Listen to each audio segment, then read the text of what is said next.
Hello students, welcome to Sathya's Edutalks. இன்றைக்கி நம்ம spoken Hindi பார்க்க போகிறோம். அதில் இந்த ஃபஸ்ட்டு பாயிண்ட் வரைக்கும் லாஸ்ட் வீடியோவில் பார்த்துருக்கோம். இப்போ செகண்ட் பாயிண்ட் பார்க்குறோம். அனுநாசிக். அனுநாசிக் அப்படின்னா என்னென்னா சந்திரபிந்து அப்படின்னு ஹிந்தியில் சொல்லுவாங்க. எதுக்காண்டி சந்திரபிந்து அப்படின்னு சொல்கிறாங்கன்னா, இந்த நிலா மாதிரி இந்த வட்டமும் ஒரு அரை வட்டம் இருக்கா, இந்த அரை வட்டமும் பிந்து அப்படின்னா டாட். ஸோ சந்திரபிந்து. இதை நம்ம உச்சரிக்கும் போது ஒலி மூக்கின் வழி வெளிப்படும். நம்ம அதை மூக்கினால் சொல்லணும் ப்ரொனவுன்ஸ் பண்ணும்போது அப்படின்னு சொல்கிறாங்க.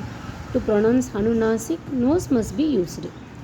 ஸோ இந்த இருக்கா கஹா, இந்த ஹாங்காங் அப்படிலாம் வரும்ல, ஹாங்காங் அப்படின்னு அப்போ ஹாங்குன்னு சொல்கிறோம்ல, அந்த மாதிரி ப்ரொனவுன்ஸ் பண்ணணும். ஆனால் கஹாங்கு அப்படின்னு சொல்லக்கூடாது.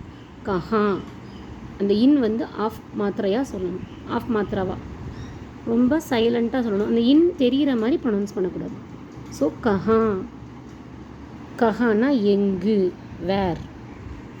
யஹா, யஹானா இங்கு, ஹியர். இது வரைக்கும் பார்ப்போம். இந்த சேனல் உங்களுக்கு பிடிச்சிருந்தா லைக் பண்ணுங்கள், ஷேர் பண்ணுங்கள், கமெண்ட் பண்ணுங்கள், சப்ஸ்கிரைப் பண்ணுங்கள். தேங்க்யூ.